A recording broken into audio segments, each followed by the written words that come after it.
Good morning বন্ধুরা, কেমন আছো সবাই? আশা করি সকলে খুব ভালো আছো। আমরাও খুব ভালো আছি। রিচ জার্নি মিয়ান মাইসানে আমি সুমিত্রা, তোমাদের সকলকে জানাই স্বাগতম।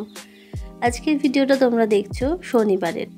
এই ভিডিওটা শনিবারের, রবিবার আপলোড করতে পারিনি, ভয়েস দেওয়ার মতো ক্ষমতা ছিল না। এখন গলা শুনে তোমরা বুঝতে পারবে প্রচণ্ড ঠান্ডা লেগেছে, সর্দি কাশি সব মিলিয়ে, জ্বরও ছিল কালকে, তো সেই জন্য আপলোড করা হয়নি। আজকে নিউ ইয়ার, সকলকে প্রথমেই জানাই হ্যাপি নিউ ইয়ার। সকলে নতুন বছর খুব ভালো কাটুক, সকলে সুস্থ থেকো, সকলে খুব ভালো থেকো। তো আজকে শনিবার, সকাল সকাল তাড়াতাড়ি করে একটু ভালো ব্রেকফাস্ট বানাচ্ছি। কারণ রুটি আর হচ্ছে ফুলকপি আলু টমেটো দিয়ে একটা ঝোল ঝোল মতো তরকারি, যেটা রুটি দিয়ে খেতে খুব ভালো লাগে। এর মধ্যে ধনেপাতাও অ্যাড করেছিলাম। ব্যাপার হচ্ছে যে আজকে শনিবার দিন এই প্রথমবার আমি মানে আলাদা থাকার পর থেকে এই প্রথমবার ছেলে ওখানে গিয়ে মানে নিজের বাবার বাড়িতে গিয়ে যাবে এবং দুদিন থাকবে। তো সেটা নিয়ে না একটু টেনশন আছে। তো সারাদিন এটা নিয়েই মানে আগের দিন থেকেই ভাবছি যে থাকবে কি করবে না করবে। তার মধ্যে ওর একটু কাশিও ওরও হয়েছে। আপাতত কাশিটা একটু কম আছে, যদিও সব কিছু বলে দিয়েছি, ওষুধপত্র সব দিয়ে দিয়েছি। তো ওকে দিতে যাব হচ্ছে বিকেলবেলা। তো ব্রেকফাস্টটা করলাম, ওকে খেতে দিয়েছি। আর এদিকে আমার যে চা জলখাবারে, সেটা তো তোমরা সকলেই জানো, এটা আমার একটা ফেমাস ব্যাপার হয়ে গেছে আমার চা। তো চাটাতে জানো তো আমি কি করি, একটা দোকান আছে, সেই দোকানে ছোট ছোট পাউচের অনেক ধরনের চা পাতা পাওয়া যায়। প্রথমত টাটা টি গোল্ড তো আমার থাকেই, তার সাথে সাথে ওই ছোট প্যাকেটের এলাইচি চা একটা প্যাকেট, একটা কারাক চায়ের প্যাকেট, এই সব মিলিয়ে মিক্স করে আমি একটা সুন্দর চা পাতা তৈরি করে সেই চাটা করে, আর সবাই না খেয়ে ভীষণ পছন্দ করে। আর এটা আমার নেশা হয়ে গেছে এখন যেন।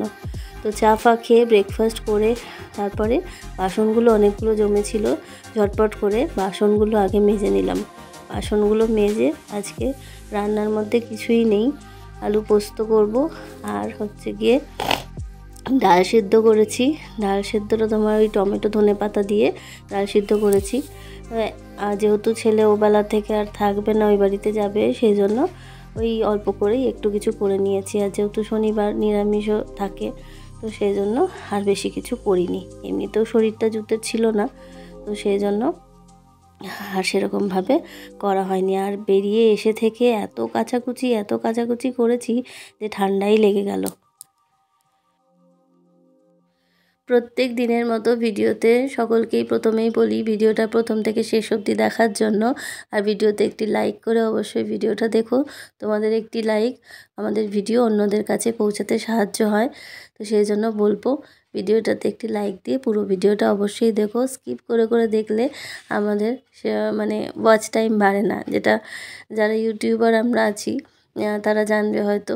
কেটে কেটে দেখলে অসুবিধাই হয়, আমি যেটা শুনেছি। এখনও খুব বড় ইউটিউবার হয়ে উঠতে পারিনি, যদিও স্বপ্ন আছে, করছি, দেখা যাক কি হয়। তোমরা সাথে থাকলে, তোমাদের সাপোর্ট থাকলে অবশ্যই এগোতে পারবো, এটা দৃঢ় বিশ্বাস। সেই নিয়েই এখনও অবধি ভিডিও কন্টিনিউ করে যাচ্ছি। তো ভিডিওটা প্রথম থেকে শেষ অবধি দেখো বন্ধুরা। একটা জিনিস তোমাদের সাথে শেয়ার করা আছে, সেটা হচ্ছে আমার যে হিডেন পার্ট রয়েছে আরও। একটা মানুষের ভেতরে কত রকমের পার্ট থাকে সেটা তোমাদেরকে দেখানোর আছে, সেটা পরে বলছি। এখন যাচ্ছি হচ্ছে ছেলেকে দিতে। এখন বিকেল সন্ধে প্রায় হয়ে এসেছে। তো যে ছেলেকে দিতে যাচ্ছি, মনটা খারাপ লাগছিল, যত আদর টাদর সব করে দিয়ে আসলাম। তারপরে এসেই সন্ধেটা দিতে বসলাম। আর আমি শনিবার আর মঙ্গলবার দুটো বারই বজরংবলীর পুজো করি। সকালবেলা পুজো করা হয়ে গেছে, কিন্তু পাঁচালিটা পড়া হয়নি, মানে হনুমান চালিসা যেটা, সেটা পড়া হয়নি। তো সেটা এখন পড়বো আর তোমাদের সাথে সেটা শেয়ার করব। আশা করি তোমাদের ভালো লাগবে। তো সেই সময় আমি কোনো রকম ভয়েস দেব না, তোমরা চালিসাটা অবশ্যই শোনো, তোমাদেরও ভালো লাগবে। আর এটা শোনাটাও খুব ভালো। আমি প্রত্যেককে বলবো যে সবাই তো আমরা কম বেশি সবাই পুজো করে থাকি, সবাইকে বলবো অ্যাটলিস্ট সপ্তাহে একদিন হনুমান চালিসা সকলে পড়বে।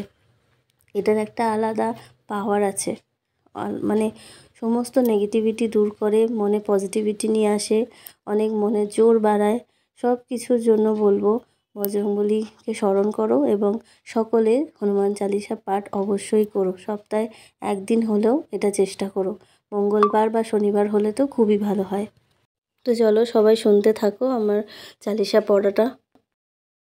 করিয়া শরণ চতুর্বগোপাল জয় লবণীক্ষণ বুদ্ধিহীন জনে পবন কুমার গোচাও মনে যত ক্লেশ বিকার পাওয়া জয় হনুমানের জ্ঞান গুণের সাগর জয় হে কপির কৃপা সাগর শ্রীরামের দূত অতিরিক্ত বলধাম অঞ্জনার পুত্র পবন সুত নাম মহাবীর বজরঙ্গী তুমি হনুমান কবচন আসিয়া কর সমতি প্রদান কাঞ্চন বরন্ত প্রথমে সুবেশ কর্ণতে কুণ্ডল শুভকুঞ্চিত কে সাথে বজ্র তব আতাসে বিরাজে সুন্দর কাজে তোমার সাথে অপরূপ বাহুত পবন নন্দন মহতজ প্রতাপ জগৎ বন্ধন বিদ্যাবান গুণমান তুমি চতুর শ্রীরামচন্দ্রের কার্যে তুমি এত সর্বদা রামের ব্যাখ্যা করতে পারো সীতারাম সীতা লক্ষণ শুক্র তুমি লঙ্কা প্রবেশে ধরিয়া বিকট লঙ্কা দগ্ধ করিতে বিমরু দরিদ্র অসুর সংহার শ্রীরামচন্দ্র তুমি সর্বকাজ কর সঞ্জীবন বাঁচালে লক্ষণ রঘুনাথ দয়াল তোমার রঘুনাথের তোমার আলিঙ্গন দান করিলে তুমি ভাই ভাই সমান সহস্র পর্যন্ত আবশ্যকাতি এইগুলি আলিঙ্গন করেন শ্রীপতি সনবাদী বোমাদি যাতে দেবগণ নারদ ছাড়াও সাথে ঋষিগণ চর্ম কবির দিকপালগণে কবি ও কবি আছে ত্রিভুবনে সুগ্রীবের উপকার তুমি যে করে রাম সহ বিলাইয়া রাজপথ দিলে তোমার মধ্যে সবই জন্য লঙ্কেশ্বর ভাষার কম্পমান ছিল সহস্র জন্য সুদিত ব্যক্তিকে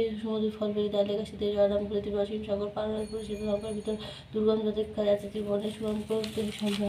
তো এবার নিজের জন্য রাতের খাবার দাবার করতে আসলাম। দুখানা রুটির মতো আটা মাখাই ছিল ফ্রিজে, আর পোস্ত তো রয়েইছে, তো সেই জন্য কোনো চাপ নেই। আর ছেলে না থাকলে পরে আমার নিজের জন্য কিছু করতে একদম ভালো লাগে না। তো যেটা তোমাদেরকে বলছিলাম হিডেন পার্ট, এই যে দেখতে পাচ্ছ আমাকে, তোমরা পাগলের মতো হয়তো হাসবে, মানে আমাকে দেখে পাগল ভেবে হয়তো হাসাহাসি করবে, কিন্তু আমার কানে হেডফোন গোজা ছিল আর একটা ফোন দিয়ে আমি ভিডিওটা করছিলাম। দুর্ভাগ্যবশত আমি দেখিইনি যে আমার গলাটা কেটে গেছে, যে আমার ওপরের মাথার ওপরের পোর্শনটা যে দেখা যাচ্ছে না সেটা আমি খেয়ালই করিনি। গানের মধ্যে এতটা ঢুকে গেছিলাম।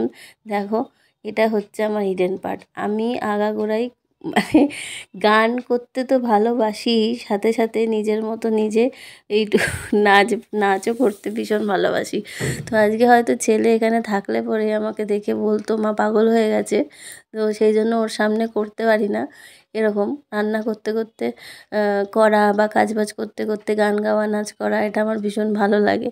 তো এটাই তোমাদের সাথে শেয়ার করছিলাম। একটা মানুষের ভেতরে অনেক কিছু থাকে, ইচ্ছা, যেগুলো আমরা সচরাচর সবার সামনে প্রকাশ করতে পারি না।